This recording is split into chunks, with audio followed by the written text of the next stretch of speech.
Shalom saudara-saudara, hari ini adalah doa puasa kita yang terakhir. Lusa kita bersama-sama merayakan Jumat Agung, sekaligus kita menerima sakramen perjamuan kudus. Mari kita siapkan hati sejak hari ini. Saudara-saudara, sekarang saatnya kita masuk dalam pembinaan rohani. Mari kita bersama-sama mengambil waktu hening sejenak.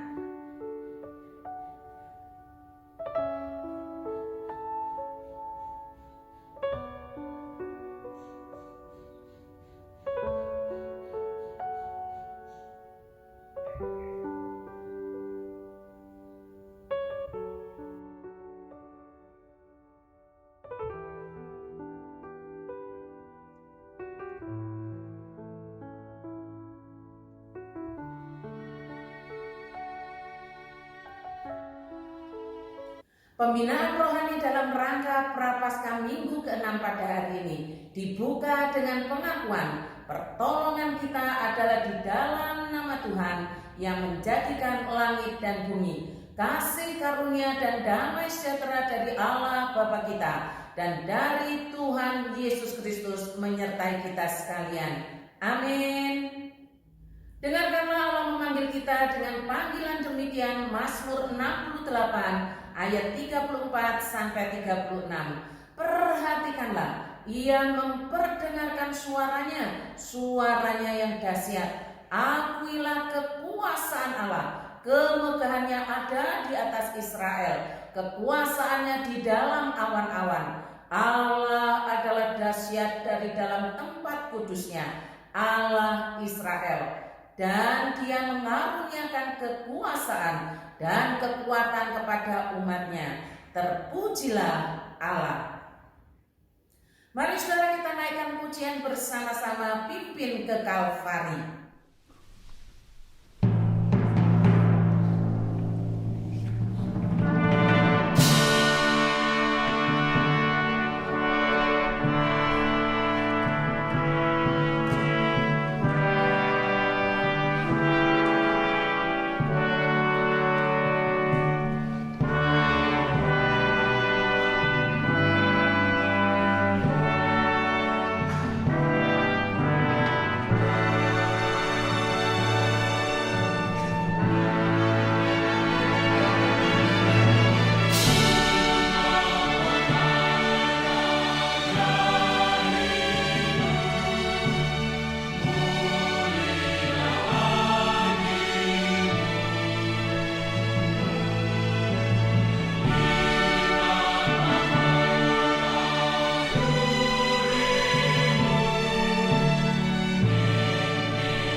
Tritunggal yang kudus, kami naikkan syukur kepadamu, bahwasanya rahmat-Mu yang besar membuat kami mengenal-Mu melalui Tuhan kami Yesus Kristus.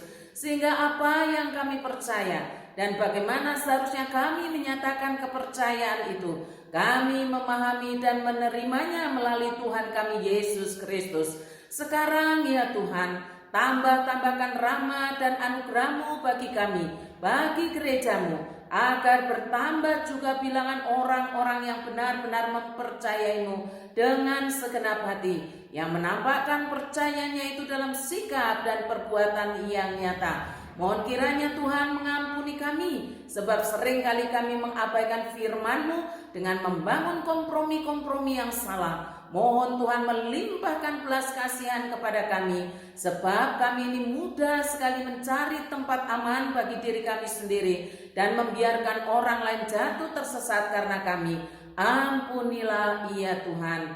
Mohon perkenanan Allah atas perhimpunan kami, sehingga setiap orang yang mendengarkan diberikan karunia untuk bersatu dengan Kristus dan gereja yang adalah tubuh-Mu. Jauhkan daripada kami siasat jahat dan licik yang mencerai-beraikan gereja-Mu.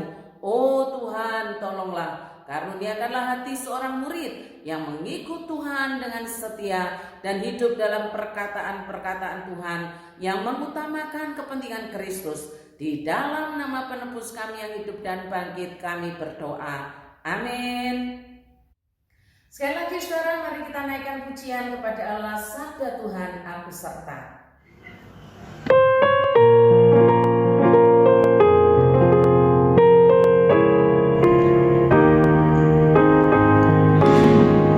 Sabda Tuhan, aku serta, tak akan ku tinggalkan. Bukan jaga dan pelihara dalam sepanjang hidupmu. Jangan bimbang, jangan takut, percayalah padaku. Ku tetap tinggal sertamu sampai selama-lamanya. Bila susah duka datang bagai ombak bergelora, aku tentu jaga kamu, terhiburlah hatimu. Kelak kamu tentu ikut dengan aku di surga. Ku tetap tinggal sertamu sampai selama-lamanya. Bila ajalmu tibalah, ku kan sambut di surga. Ku berikanmu berkat limpah, hatimu penuh sentosa. Berkat kekal padamu tentu ku beri. Ku tetap tinggal sertamu sampai selama-lamanya.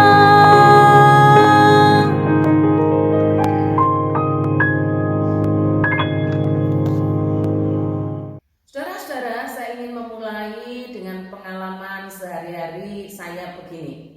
Saya itu betah loh saudara, belajar berjam-jam, bahkan belajar bisa seharian, yaitu membaca dan menyelidiki Alkitab. Karena saya itu berpikir begini, kalau saya saja nggak ngerti tentang apa yang saya pelajari, maka saya sangat yakin bahwa saya tidak akan bisa menyampaikan dengan baik pada saudara-saudara tentang ajaran Alkitab itu. Saya sangat yakin itu. Dan saya nggak bisa, pokoknya nyampaikan, nggak bisa begitu. Karena ini panggilan Tuhan. Saya sangat yakin akan pimpinan Roh Kudus. Saya sangat yakin. Tetapi kan pimpinan Roh Kudus itu bukan hanya saat menyampaikan saja. Bukan saudara, bukan hanya saat berkhotbah saja. Bukan. Pimpinan Roh Kudus itu dimulai saat proses belajar. Proses dari awal, bahkan sampai pada saat menyampaikan firman.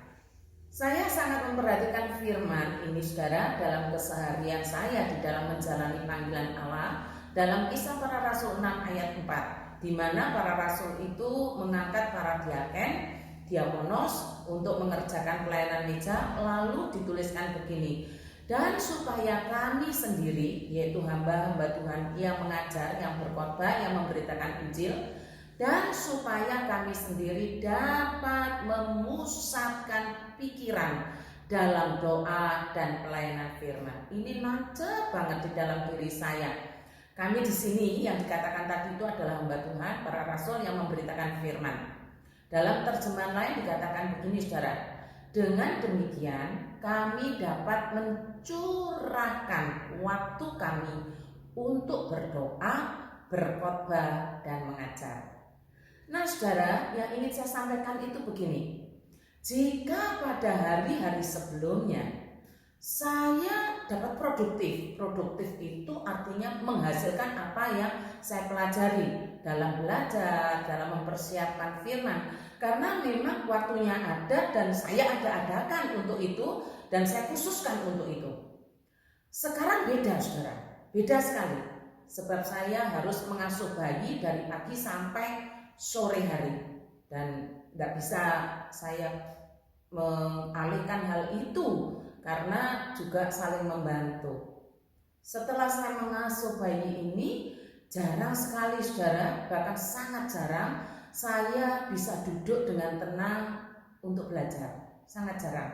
Saya maklumi itu, dan secara fisik saya mengalami kelelahan, sangat lelah. Apalagi kalau sepanjang hari itu harus menggendong.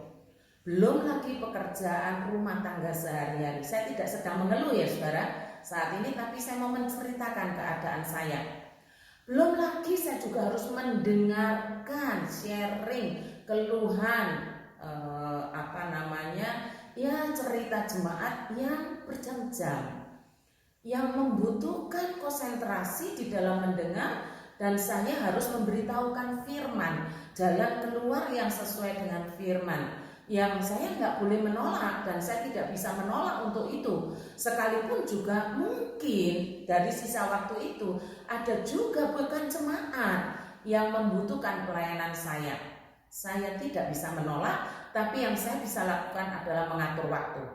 Jika saya saja yang memang pekerjaannya adalah bergumul dengan firman, dengan doa, yang memang dipanggil, dikhususkan untuk itu, yang kalau lelah secara fisik ya saudara, lelah sangat terasa, sampai badan ini pegel semua, membuat seolah-olah, ini gambaran atas diri saya sendiri, membuat seolah-olah pikiran saya itu lumpuh, gak bisa kompromi dengan kelelahan fisik, gak bisa dipakai untuk mikir, dipaksa gitu gak bisa saudara, karena saking lelahnya secara fisik.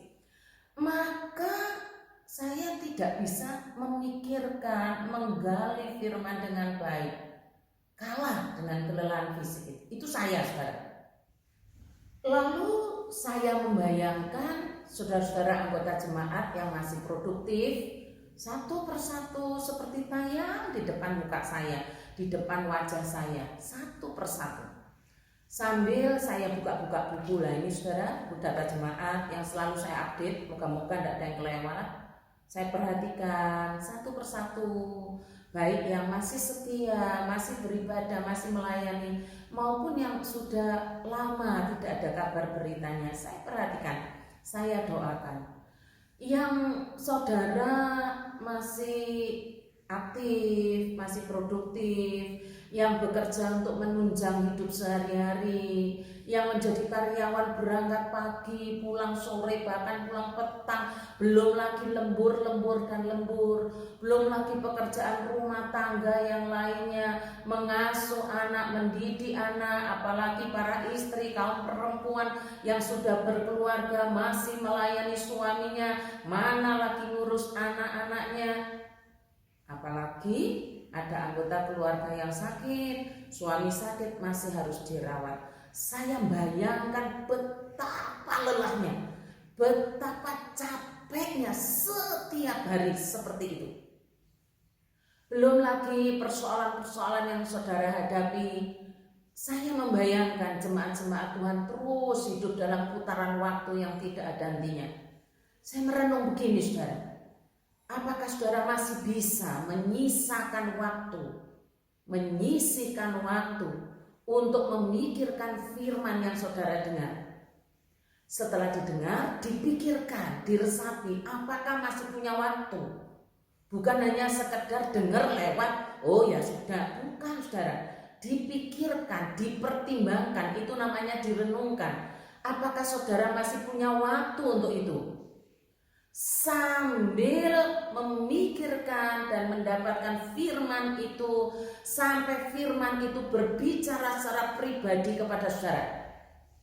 Maksud saya mendengar, memperhatikan, sampai meresap, betul-betul meresap dalam pikiran saudara, dan firman itu mengubah dan menguduskan saudara. Apakah masih sempat di tengah-tengah kesibukan yang seperti itu? Ini yang menjadi kegelisahan saya saudara. Semoga saja Tuhan menolong saudara untuk benar-benar mempercayai Tuhan dan firman-Nya. Saya sendiri mengambil jalan begini saudara. Saya harus bangun lebih pagi benar, dan memangkas satu kegiatan yang bisa saya pangkas dengan jalan, mencari jalan lain yang tidak menguras waktu. Barangkali saudara-saudara juga boleh mulai memikirkan jalan yang pas buat saudara, sehingga saudara tetap punya waktu untuk memikirkan firman, untuk merangkai firman itu dari apa yang saudara dengar selama ini, supaya saudara tidak dilibas dan kesempatan saudara hilang untuk memikirkan firman karena kelelahan fisik. Ini kata Tuhan saudara, Lukas 10 ayat 41 sampai 42. Tetapi Tuhan menjawabnya, Marta, Marta, engkau khawatir dan menyusahkan diri dengan banyak perkara, tetapi hanya satu saja yang perlu. Maria telah memilih bagian yang terbaik, yang tidak akan diambil daripadanya. Jawab Tuhan kepadanya, Marta, Marta, engkau khawatir dan memusingkan diri dengan begitu banyak hal, padahal hanya satu yang penting. Maria sudah memilih yang tepat, dan itu tidak akan diambil daripadanya. Memusingkan banyak hal dalam hidup, tapi kehilangan satu yang terpenting. Jangan salah mengambil keputusan saudara. Pilih yang tepat, yang terbaik, yang tidak akan diambil daripada kita selamanya. Sekarang saudara, saya mengajak kita untuk membaca firman Tuhan dari Matius 6 ayat 5 sampai ayatnya yang ke-15. Demikian firman Tuhan. Hal berdoa. Dan apabila kamu berdoa, janganlah berdoa seperti orang munafik. Mereka suka mengucapkan doanya dengan berdiri dalam rumah-rumah ibadat dan pada tikungan-tikungan jalan raya, supaya mereka dilihat orang. Aku berkata kepadamu, sesungguhnya mereka sudah mendapatkan upahnya. Tetapi jika engkau berdoa, masuklah ke dalam kamarmu, tutuplah pintu dan berdoalah kepada Bapamu yang ada di tempat tersembunyi. Maka Bapamu yang melihat yang tersembunyi akan membalasnya kepadamu. Lagi pula dalam doamu itu, janganlah kamu bertele-tele seperti kebiasaan orang yang tidak mengenal Allah. Mereka menyangka bahwa karena banyaknya kata-kata doanya akan dikabulkan. Jadi janganlah kamu seperti mereka, karena Bapamu mengetahui apa yang kamu perlukan sebelum kamu minta kepadanya. Karena itu berdoalah demikian, Bapa kami yang di sorga, dikuduskanlah namamu, datanglah kerajaanmu, jadilah kehendakmu di bumi seperti di sorga. Berikanlah kami pada hari ini makanan kami yang secukupnya, dan ampunilah kami akan kesalahan kami, seperti kami juga mengampuni orang yang bersalah kepada kami. Dan janganlah membawa kami ke dalam pencobaan, tetapi lepaskanlah kami daripada yang jahat. Karena Engkau-lah yang mempunyai kerajaan dan kuasa dan kemuliaan sampai selama-lamanya. Amin. Karena jikalau kamu mengampuni kesalahan orang, Bapamu yang di sorga akan mengampuni kamu juga. Tetapi jika kamu tidak mengampuni orang, Bapamu juga tidak akan mengampuni kesalahanmu. Berbahagialah saudara-saudara, karena Roh Kudus, maka saudara terus melatih diri dengan membaca berulang kali dan memikirkan firman Allah. Dengan demikian, saudara-saudara tidak akan kehilangan yang terbaik dan yang kekal. Mari saudara kita ulangi dengan membaca bersama-sama kalimat firman ini. Jadi janganlah kamu seperti mereka, karena Bapamu mengetahui apa yang kamu perlukan sebelum kamu minta kepadanya. Jangan meniru orang munafik. Bapamu tahu yang kamu perlukan sebelum kamu memintanya. Bapamu mengetahui apa yang kamu perlukan sebelum kamu minta kepadanya. Ya saudara, Bapa mengetahui apa yang saya perlukan sebelum saya minta kepadanya. Saya memberikan kesempatan pada saudara-saudara untuk mengulangi sambil mencernanya. Saudara baca ya, baca bersuara. Lalu saudara ulangi dan saya kasih jeda untuk saudara bisa punya waktu di dalam mengulanginya. Bapamu mengetahui apa yang kamu perlukan sebelum kamu minta kepadanya. Silakan saudara.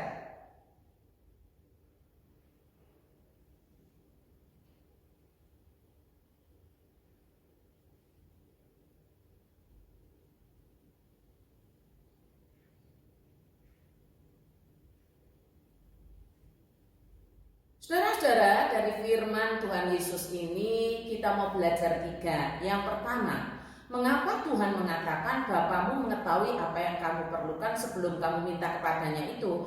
Tapi di ayat setelahnya dikatakan, diajarkan, karena itu berdoalah demikian. Artinya Bapa Maha tahu apa yang kita perlukan, tapi tetap diajarkan untuk berdoa. Itu yang pertama. Lalu yang kedua, pada saat kita belajar satu ayat, satu perikop, bahkan satu pasal, kita harus tahu maksud Tuhan pada akhirnya secara utuh, sehingga kita mengertinya itu tidak setengah-setengah, kita mengertinya itu komplit. Kita mau belajar sesuai dengan konteks, sesuai dengan teks di mana ayat itu muncul. Jangan biasakan pokoknya gini, tidak boleh saudara. Ada latar belakangnya yang harus kita gali. Lalu yang ketiga, Bapa Maha tahu. Artinya apa? Saya yakin bahwa saudara-saudara sepaham dengan saya. Tetapi kok di ayat 9 dilanjutkan dengan kalimat karena itu berdoalah demikian. Dan di antara doa-doa itu kita bisa menemukan apa saja yang kita perlukan di hadapan Allah. 3 ini saudara yang mau kita gali, yang mau kita pelajari. Saya berharap apa saja yang Tuhan maksudkan dengan firman Tuhan hari ini, Roh Kudus memberikan karunia, berkasih karunia kepada saudara dan saya. Jadi yang pertama begini, kita kan diajari ya, Bapamu mengetahui apa yang kamu perlukan sebelum kamu minta kepadanya. Ini yang mau kita kupas, yang mau kita bahas, yang Tuhan mengajarkan. Saudara, saya tidak pernah ragu untuk firman yang disampaikan oleh Tuhan Yesus. Tidak pernah ragu. Saya percaya, saya mengaminkan firman itu. Tapi saya boleh dong punya banyak pertanyaan berkaitan dengan firman itu.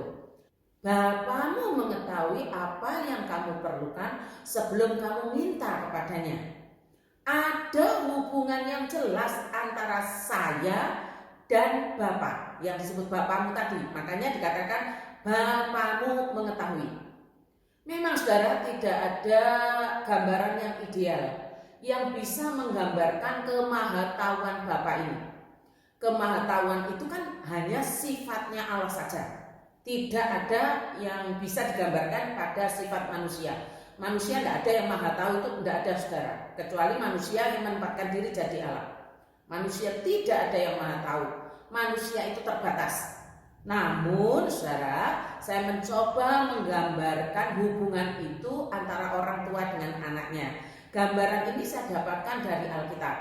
Seorang anak yang mempunyai hubungan dengan orang tuanya, dengan bapaknya, dengan ibunya, yang punya hubungan yang sehat, yang benar, yang baik. Demikian juga sebaliknya, orang tua yang punya hubungan yang sehat, yang baik, yang benar dengan anaknya pasti tahu apa yang paling dibutuhkan anak-anaknya. Pasti, saudara.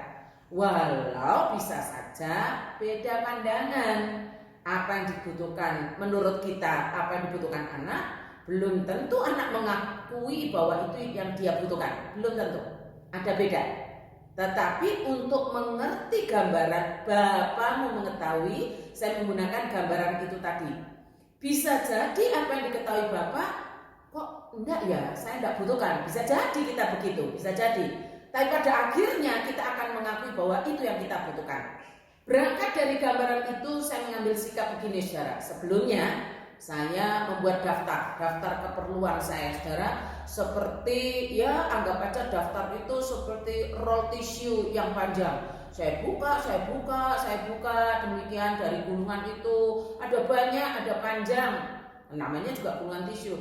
Saya hiperbol ya, saudara, menggunakan gambaran permohonan itu saking banyaknya seperti gulungan tisu. Lalu dalam dialog saya kepada Allah, kepada Tuhan, saya berdoa, saya ngomong begini, saudara.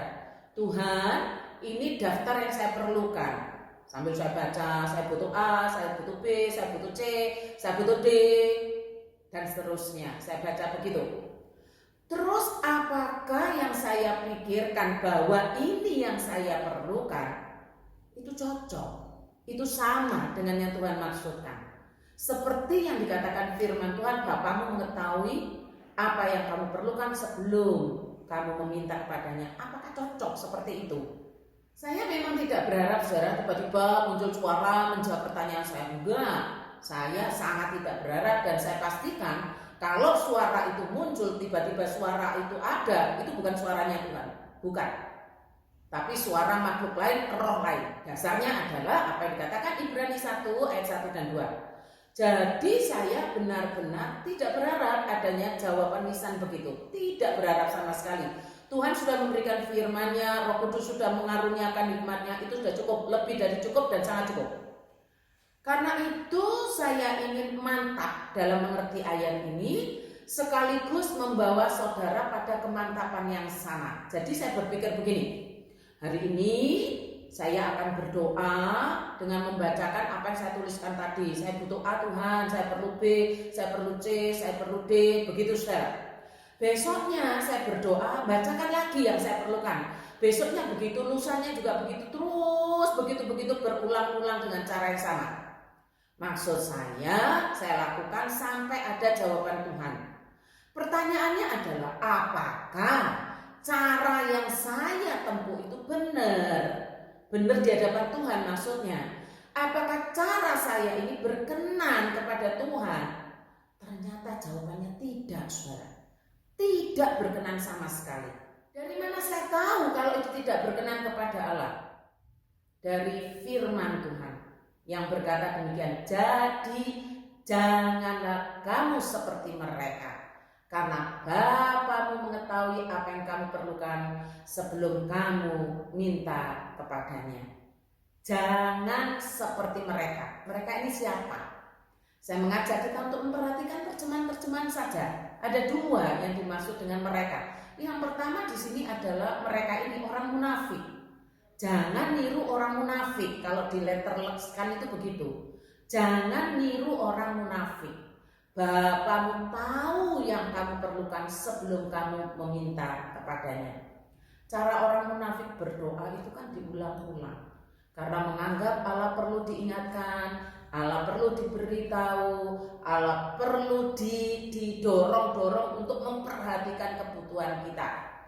Jadi cara yang saya ambil di atas, mengulang-ulang dengan membaca itu. Ternyata cara itu cara orang munafik, saudara. Mengulang-ulang. Lah kalau sudah tahu penjelasan Alkitab seperti ini, ya saya tidak mau lagi, saudara, lakukan kebodohan seperti itu. Sudah tahu salah, kalau dilakukan lagi namanya bodoh. Orang bodoh itu bukan orang yang tidak sekolah. Sudah jelas itu keliru, tetap dilakukan, itu orang bodoh. Saya tidak mau mengalami kebodohan seperti itu, kebodohan orang munafik. Jelas kok firman Tuhan, jangan seperti mereka. Mereka di sini yang pertama tadi adalah orang munafik. Munafik itu pura-pura saleh, pura-pura takut Tuhan, pura-pura dekat Tuhan, padahal tidaklah. Itu orang munafik.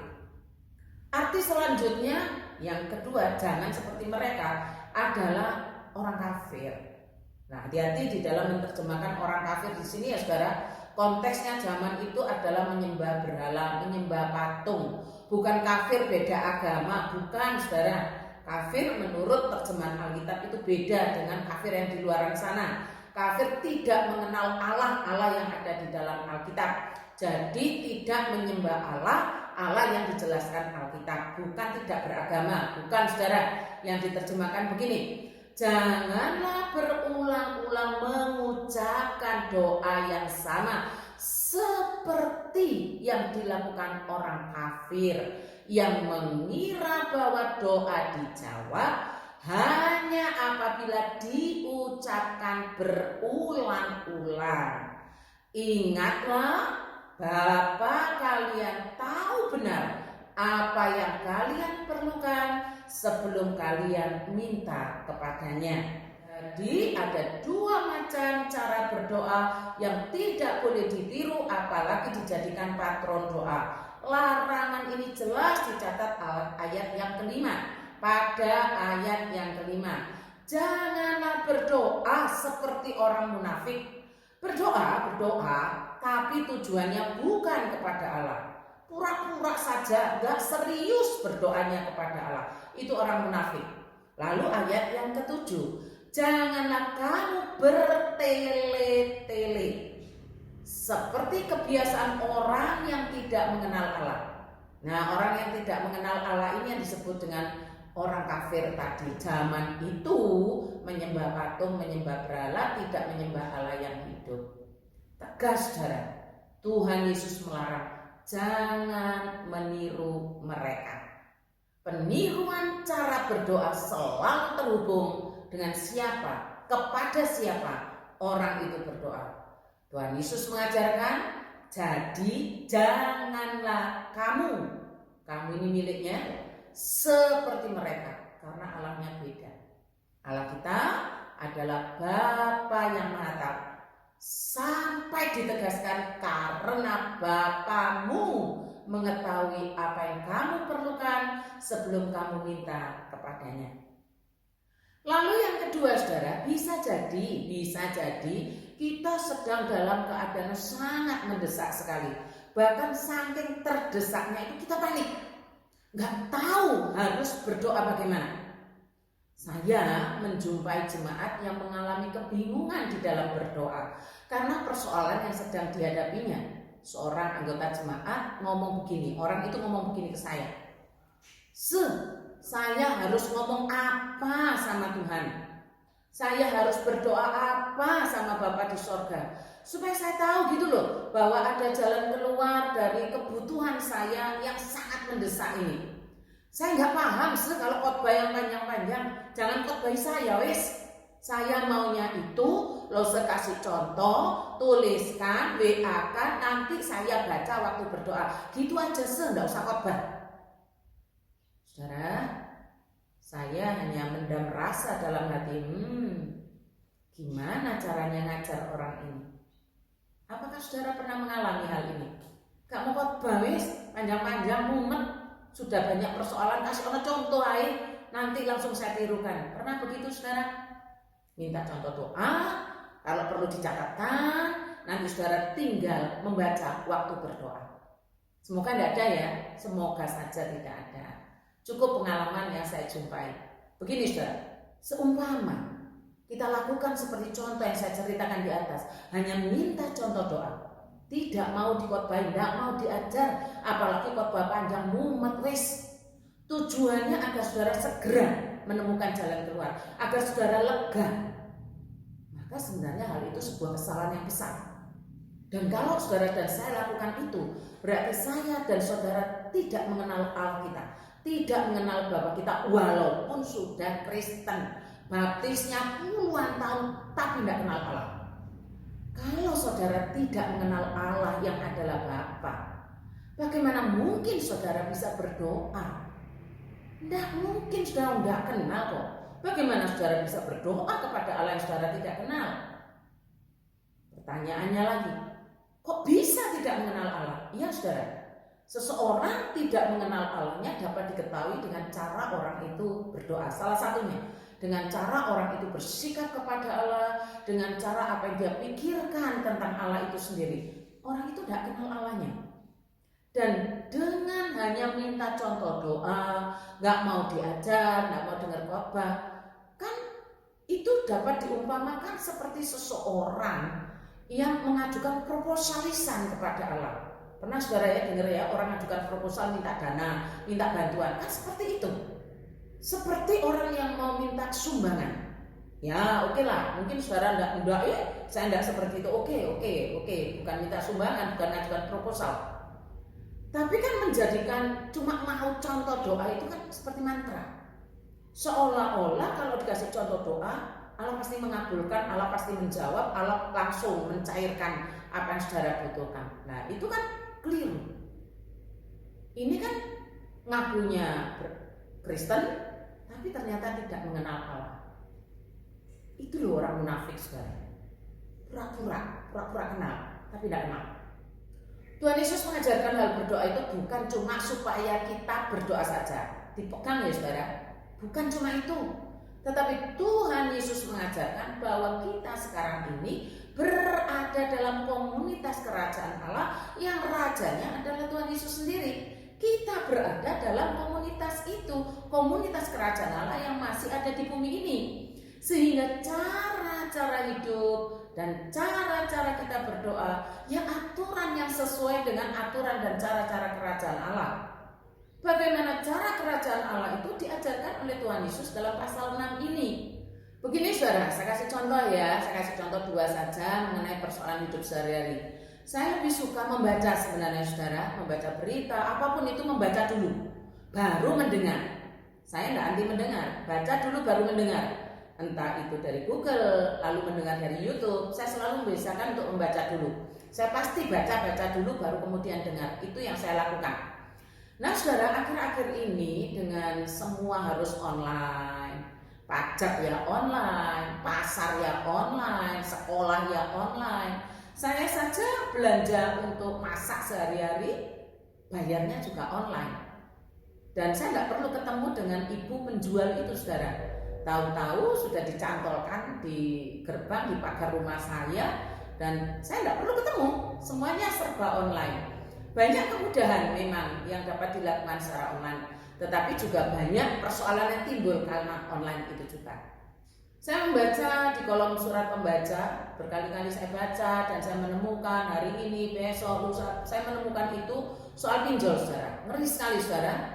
Orang yang terjerat pinjol, diteror demikian. Saya sendiri pernah mendapatkan teror itu, walaupun saya tidak pernah melakukan pinjol. Pinjol itu mudah, saudara, mudah sekali. Dan syaratnya gampang, nggak ribet. Orang kan cari gampangnya. Itu pinjol. Tetapi resikonya kemudian sangat besar. Apalagi kalau sudah terlambat bayar, wah sudah dapat teror. Kira-kira seperti itu yang saya ketahui dari membaca dan yang pernah saya alami di teror, padahal saya tidak pernah kontak dengan para pinjol. Seumpama saja katakanlah si A mengajukan pinjol, padahal tahu bagaimana cara kerja debt collector pinjol itu ya saudara, sangat kasar. Lalu si A itu bilang begini saudara, saya gregetan sekali sih, saya ingin ngasih pelajaran sama si pinjol-pinjol itu. Saya tanya, gimana caranya? Lalu si A ini ngomong, saya akan mengajukan pinjol. Lalu saya kabur nggak mau bayar, biar kapok. Begitu kata si A. Biar kapok sih. Banyak kok sih teman-teman saya yang seperti itu. Pinjem, kabur. Tujuannya biar dia kapok. Pinjol itu kapok. Pikiran saya saudara, ketika mendengar hal itu langsung berkecamuk, gak karu-karuan dengan idenya si A. Sesaat saya berpikir lalu ngomong begini, oh kamu mau ngasih pelajaran ya sama pinjol-pinjol itu.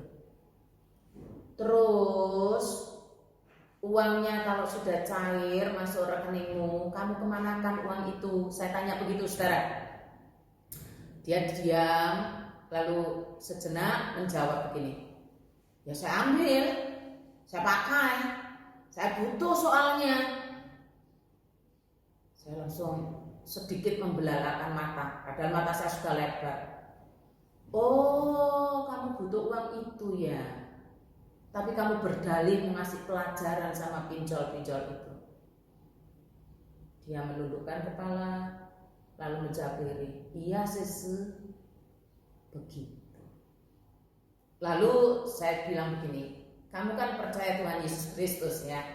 Kamu berada dalam komunitas kerajaan Allah. Kamu adalah warga negara sorgawi. Sebagai warga negara sorgawi, cara berpikir kita, cara bertindak kita, cara hidup kita harus sesuai dengan undang-undang kerajaan Allah. Undang-undang kerajaan Allah itu adalah Alkitab, hukum Kristus. Nah, pertanyaannya begini, apakah dengan cara kabur, enggak bayar, dengan dalih memberi pelajaran pada pinjol-pinjol itu sudah sesuaikah dengan cara-cara kerajaan Allah? Kan berpikirnya seperti itu. Cara berpikirnya harus begitu. Apakah kamu mau mencemarkan kerajaan Allah melalui hidupmu? Kan nggak bisa dipisah loh. Nah itu kan urusan saya, nggak ada urusan dengan kerajaan Allah. Keliru. Loh, kamu ini anggota warga kerajaan Allah. Jangan dipikir itu urusan sendiri. Cara berpikir bahwa kita anggota kerajaan Allah harus selalu ada di pikiran kita, di dalam diri kita. Kerajaan Allah itu langsung terhubung dengan diri Tuhan Yesus. Saudara-saudara, ketika Tuhan Yesus mengajarkan, jadi janganlah kamu seperti mereka, karena Bapa mengetahui apa yang kamu perlukan sebelum kamu minta kepadanya. Karena itu berdoalah demikian, Bapa kami yang di sorga, dikuduskanlah namamu, datanglah kerajaan. Itu artinya apa yang saudara perlukan, Bapa telah ketahui, berhubungan langsung dengan kerajaan Allah. Konteks ini yang tidak boleh hilang, konteks ini yang tidak boleh lepas. Contoh yang kedua, saudara, mengenai persoalan hidup sehari-hari. Pada saat saya membaca berita, entahkah itu tentang tokoh nasional atau tentang seorang selebritis atau aktor atau apa saja, berita-berita yang tidak pernah tidak ada selalu mengulik agama seseorang. Itu selalu ada di dalam berita-berita di Indonesia. Ada berita heboh tentang Marcel Komika. Saya sendiri baru tahu ketika Pendeta Yafet memberitahu saya. Langsung muncul agamanya Kristen. Ada juga dokter terawan yang sedang bersoal dengan ide, muncul agamanya yaitu Kristen. Lalu juga ada pawang hujan Mbak Rara, orang cari agamanya apa. Lalu muncul dia di podcast seorang kenamaan yang top sekali di dalam podcastnya. Orang mau menggali agamanya apa, nggak muncul, tapi orang sudah nebak agama apa. Untuk yang bukan Kristen, saya nggak ada urusan dengan mereka karena ruang ini bukan untuk membahas agama-agama dan membandingkan agama-agama. Tapi mari kita perhatikan saja mereka yang Kristen, entahkah itu tokoh nasional atau selebritis atau apalah namanya yang muncul di media berita atau media sosial. Bagaimana kehidupan pernikahan mereka? Seorang Kristen, orang Kristen, tapi tidak sedikit yang kawin cerai, bahkan kawin cerai lebih dari satu kali dan dilakukan berkali-kali. Kok bisa ya? Padahal sumpah nikahnya sama. Sumpah nikahnya itu kan berkata begini, saya si A mengambil engkau si B sebagai istri atau suamiku yang sah dan satu-satunya mulai saat ini dan seterusnya, baik dalam keadaan suka duka, kaya miskin, sehat sakit, saya akan senantiasa mengasihimu, melindungimu sepanjang hidup. Demikianlah janji saya ini ucapkan dengan tulus hati. Sama kan sumpahnya? Sama. Tapi toh cerai lalu kawin lagi. Tahu kok undang-undang kerajaan Allah yang mengatakan dalam Matius Matius 19 ayat 6. Karena mereka bukan lagi dua melainkan satu. Karena itu apa yang telah dipersatukan Allah tidak boleh diceraikan manusia. Tahu kan saudara ayat ini? Tahu, pasti tahu. Lah setiap peneguhan nikah selalu dibacakan, selalu diucapkan ayat itu. Tapi kenyataannya cerai juga, kawin lagi. Saya paham sekali banyak persoalan yang terjadi di dalam maligai pernikahan. Wong Alkitab sendiri sudah katakan dalam 1 Korintus 7 ayat 11, dan jikalau ia bercerai, ia harus tetap hidup tanpa suami atau berdamai dengannya. Pertanyaannya lagi saudara, memang urusan rumah tangga dan persoalan itu urusan saudara, urusan keluarga saudara, orang lain tidak boleh ikut campur dalam urusan rumah tangga itu. Tetapi sekalipun pernikahan saudara urusan saudara, saudara tetap berurusan dengan kerajaan Allah. Saudara terikat dengan undang-undang kerajaan Allah yang saya sebutkan di atas. Lah kenyataannya pasangan A cerai kawin lagi, pasangan B cerai kawin lagi, pasangan C cerai kawin lagi dan kawin lagi. Begitu seterusnya, padahal ini Kristen. Sementara dalam komunitas kerajaan Allah itu kan banyak anggotanya. Ada yang menikah, ada yang akan menikah, ada yang paham, ada yang enggak. Lalu ada pasangan D yang sedang di ujung tanduk maligai pernikahannya.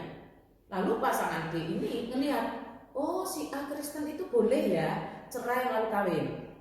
Pasangan B juga loh, sama Kristennya kok, sama gerejanya kok, cerai lalu kawin.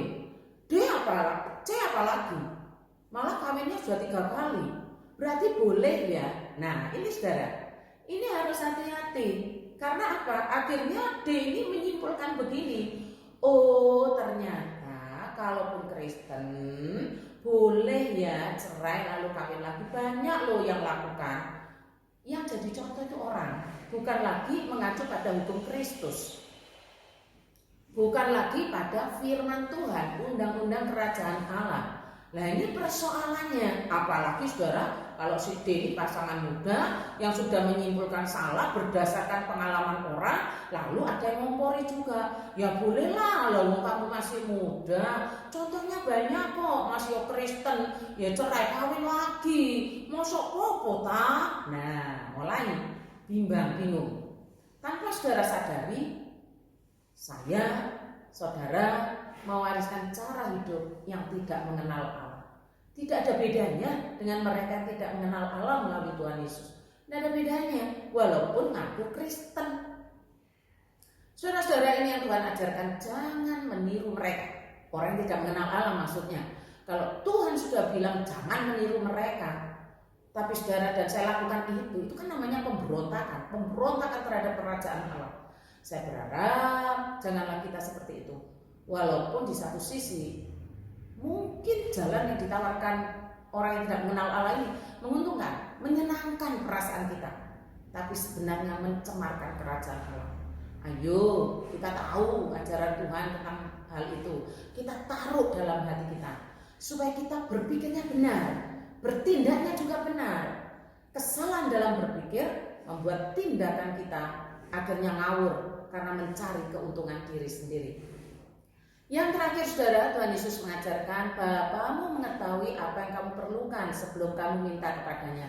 Mari kita cek dari doa yang Tuhan ajarkan, yang berkata di dalam Matius 6 ayat 9-13. Tuhan Yesus mengajarkan begini, karena itu berdoalah demikian, Bapa kami yang di sorga, dikuduskanlah namamu, datanglah kerajaanmu, jadilah kehendakmu di bumi seperti di sorga. Berikanlah kami pada hari ini makanan kami yang secukupnya, dan ampunilah kami akan kesalahan kami seperti kami juga mengampuni orang yang bersalah kepada kami, dan janganlah membawa kami ke dalam pencobaan, tetapi lepaskanlah kami daripada yang jahat, karena Engkaulah yang punya kerajaan dan kuasa dan kemuliaan sampai selama-lamanya. Amin.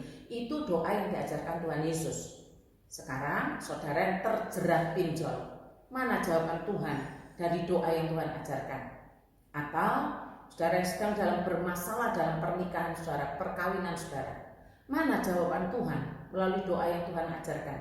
Atau saudara yang sedang bergumul dengan kehidupan saudara yang tidak bisa orang lain juga sembarangan tahu, mana jawaban Tuhan atas pergumulan saudara dari doa Bapa kami itu?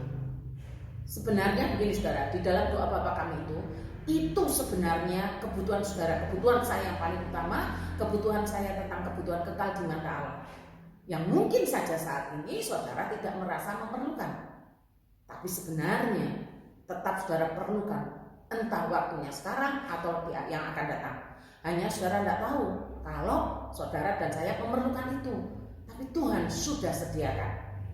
Jadi saudara-saudara, pada saat Alkitab mengajarkan, Tuhan Yesus mengajarkan, Bapamu mengetahui apa yang kamu perlukan sebelum kamu minta kepadanya, maka saya secara pribadi mempraktekkan ajaran itu, dan saya juga mengajarkan kepada saudara dengan cara begini. Jangan tunggu terjadi persoalan yang sampai mendesak dan menyesakkan baru berdoa. Jangan tunggu. Karena berdoa yang benar itu bukan hanya karena mengalami kesesakan. Lalu jika persoalan itu akhirnya datang kepada saya, tiba pada saya mengambil sikap begini. Misalnya yang terjerat pinjol, namanya pinjam, aturannya harus tetap bayar, kembalikan. Itu aturan umum, apalagi sebagai anak Tuhan harus tetap bayar. Namanya pinjam, walaupun orangnya sudah lupa, harus tetap dikembalikan. Itu aturannya. Saya tidak bisa membukanya di sini dengan transparan, tetapi saudara terlibat, saudara bisa sharing, bercerita kepada hamba Tuhan atau kepada Bapak Ibu majelis. Intinya hutang harus dibayar, itu hukumnya, jangan pernah kabur. Lalu saya akan mengajak saudara untuk mendalami ajaran ini melalui doa yang Tuhan ajarkan. Berilah kami pada hari ini makanan kami yang secukupnya. Ini kebutuhan kita yang diajarkan Tuhan. Secukupnya, cukup untuk setiap hari. Kalau kita pakai ukuran Tuhan, cukupnya Tuhan, maka hidup kita itu beres. Tidak akan ada yang aneh-aneh begitu. Masalah tetap ada, tapi tidak aneh-aneh. Masalah terjadi karena kita tidak pakai ukuran Tuhan. Kita buat ukuran sendiri yang lebih besar. Nah, itu akibatnya besar pasak daripada tiang. Terus bagaimana dengan saudara yang punya masalah dalam perkawinan saudara? Mana jawaban Tuhan? Ada. Dalam doa yang Tuhan ajarkan, salah satunya berkata begini, dan ampunilah kami akan kesalahan kami seperti kami juga mengampuni orang bersalah kepada kami. Dan ampunilah kami akan kesalahan kami seperti kami juga mengampuni orang yang bersalah kepada kami. Ada timbal balik. Kalau saudara mempraktekkan ajaran Tuhan, bisa beres kok. Tidak sampai runcing, tidak sampai meledak. Yang jadi masalah dan makin runyam itu kan karena masing-masing merasa tidak bersalah. Itu sumber persoalan yang tidak merasa salah. Ngapain aku harus mengampuni, kan begitu. Padahal mana ada orang tidak bersalah. Nggak ada saudara, lalu semua manusia berdosa. Iya kan? Coba dipahami di situ. Engkel-engkelan Pak Sutri, ya kamu. Waduh, sama-sama sebetulnya, sama-sama salahnya. Karena itu, ayo balik pada ajaran Tuhan. Terus saudara sedang bergumul berat dalam hidup saudara. Mana jawaban Tuhan dari doa Bapa kami itu? Ada. Jawabannya adalah jadilah kehendakmu di bumi seperti di surga. Kehendak siapa? Kehendak Allah Bapa yang jadi.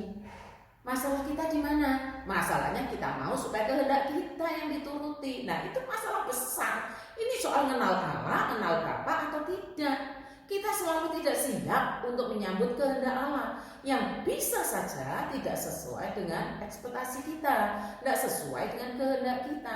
Persoalannya ada di situ. Kita bisa ngomong tapi hati kita tidak siap. Itu persoalannya. Saudara-saudara, saya berharap dan berdoa kepada Allah Roh Kudus apabila saudara-saudara bisa mempersembahkan waktu terbaik saudara untuk terus dituntun Roh Kudus melalui firman-Nya. Sekalipun saudara harus memenuhi tuntutan hidup yang sangat melelahkan setiap hari, persembahkanlah waktu untuk memikirkan firman Tuhan. Mari kita mantapkan ajaran firman ini dan kita membawanya di dalam diri kita. Bapamu mengetahui apa yang kamu perlukan sebelum kamu minta kepadanya. Selamat menyambut Jumat Agung dan merayakan Paskah. Siapkan diri mulai hari ini Jangan pernah lewatkan kesempatan itu. Tuhan memberkati. Mari kita berdoa. Terima kasih ya Allah Roh Kudus untuk penyertaan dan kasih karunia-Mu. Berilah kami karunia untuk menyambut firman-Mu dan mengerti dengan benar. Di dalam nama Tuhan Yesus kami berdoa. Amin.